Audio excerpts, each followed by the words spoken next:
Muchos estudiosos nos dicen que el lenguaje surgió de manera espontánea, pero a pesar de las diferentes teorías, no se sabe con certeza. Lo que sí sabemos es que nos comunicamos constantemente por medio del lenguaje, sea articulado o no articulado. La lengua, lenguaje articulado, es el modelo general y constante de todos. Es el código común y está compuesto de signos y reglas de funcionamiento, que rigen los actos de habla de todos. Entonces, el habla es la manifestación concreta del lenguaje. Las personas se comunican con secuencias o cadenas de actos de habla, que generalmente son oraciones. La clara mayoría de venezolanos están en contra de Chávez. La clara mayoría de venezolanos están en contra de Chávez. Y Chávez tendrá que irse tan pronto como sea posible. Tan pronto como sea posible. Quizá antes del 2013, ¿por qué no? ¿No? Como podemos ver, las personas no se comunican solamente con oraciones, sino con secuencias, es decir, en discursos dentro de un contexto de realidad concreta.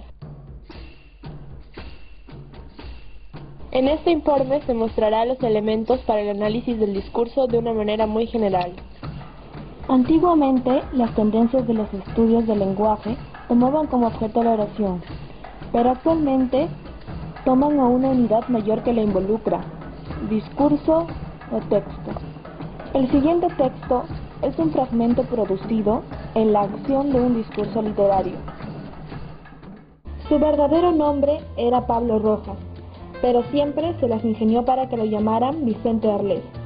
Y así como procedía con su identidad, lo hacía también con el resto de su vida. Lo conocí algunos años en una pensión de mala muerte. Entonces, como ahora, estaba ebrio y engatusaba a los pensionistas. No recuerdo exactamente cómo fue que llegó a mi mesa. Lo cierto es que pronto me vi envuelto en un diálogo absurdo. «Así que usted es pintor», le dije sin mayor interés. «Por supuesto, ¿acaso no lo parezco? Para que me creas te propongo una cosa. ¿Quisieras tener un cuadro mío?» «No, hombre, no puedo darme esos lujos con lo que gano». «Es que no se trata de dinero. Me imagino que toda pintura tiene un precio, ¿no? Mira, yo no pretendo venderte nada. Hagamos más bien un trueque. Tú me das para el taxi de ida y vuelta y a cambio tienes tu cuadro. ¿Y qué me garantiza que vas a volver?» «Las cervezas que vas a pedir, muchacho», me dijo en un tono de consejero, y acercándose a mi oído agregó: «Con el alcohol nunca me juego». De manera que le di para el taxi, claro está, sin el menor deseo y convicción de que volviera. Llegó, no obstante, a la media hora, algo más sobrio, cambiado de ropas y oliendo a colonia barata, con nuevos bríos, como se dice. Naturalmente cargaba el cuadro prometido, una obra maestra, gritó mientras la levantaba por encima de su cabeza. Bien, entonces ahora nos preguntamos, ¿cuál es la diferencia entre texto y discurso? Hay muy poca diferencia, suponiendo que exista. Si queremos señalar alguna, sería que el discurso es más la acción pragmática, es decir, las cadenas de los actos de habla y su uso en un contexto. Y el texto es la parte semántica abstracta que se teje en un discurso. A continuación aplicaremos el análisis anteriormente mencionado según las 7 dimensiones o componentes del discurso: cognitiva, semántica, morfosintáctica, fónica, semiótica, pragmática y sociológica. La dimensión cognitiva abarca el proceso de la información que se genera en la realidad interna y externa de las personas, forjadas por sus experiencias, que luego se vuelven significados. Por ejemplo, en la expresión, me imagino que toda pintura tiene un precio, ¿no? Y en la segunda expresión, con el alcohol nunca me juego, podemos deducir qué manera tienen los interlocutores de ver la vida y su cosmovisión.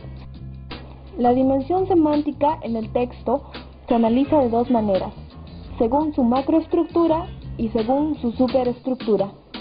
También va de la mano con los tipos de coherencia. Aplicando el análisis según su macroestructura, tenemos el tema y el rema. El tema sería: así que usted es pintor. porque responde la pregunta ¿de qué trata el discurso? Y el rema, ¿acaso no lo parezco? O ¿quisieras tener un cuadro mío? Porque responde la pregunta ¿qué información complementaria se le adiciona al tema? En la coherencia podemos encontrar el siguiente fragmento. ¿Y qué me garantiza que vas a volver? Las cervezas que vas a pedir, muchacho. Este tipo de coherencia se llama lineal, y es cuando las secuencias entre oraciones emitidas son adecuadas. Pero si simplemente leo, las cervezas que vas a pedir, muchacho, no guardaría relación sin que previamente se haya preguntado ¿y qué me garantiza que vas a volver?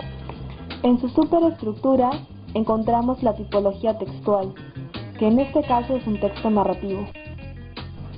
La dimensión morfosintáctica es el estudio de la cohesión en los morfemas y palabras al interior de las oraciones.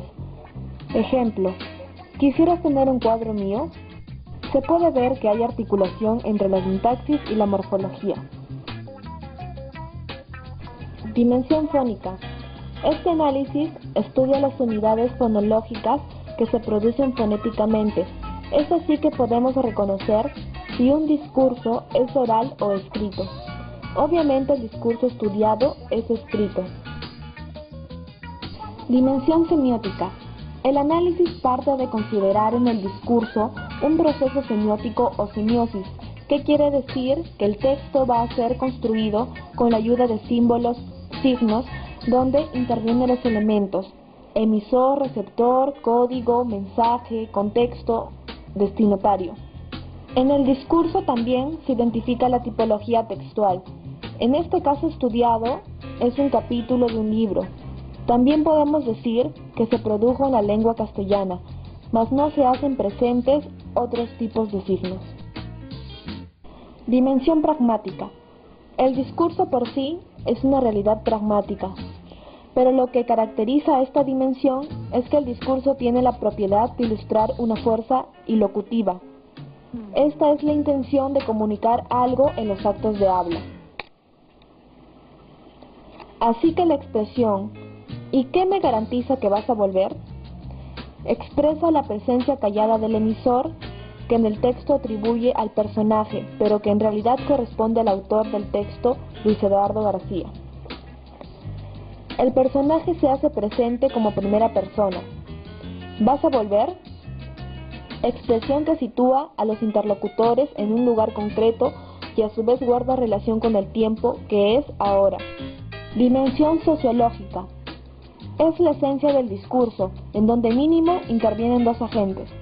Involucra a todas las demás dimensiones y abarca la caracterización tanto de la comunicación como de los hablantes. Analiza, por ejemplo, el contexto cultural, formación, ideología, motivaciones, etc. En el fragmento literario se menciona que los protagonistas tienen casi la misma edad, quizá las mismas costumbres de acudir a lugares donde se bebe. En el caso del pintor, nos está mencionando el rol que ocupa.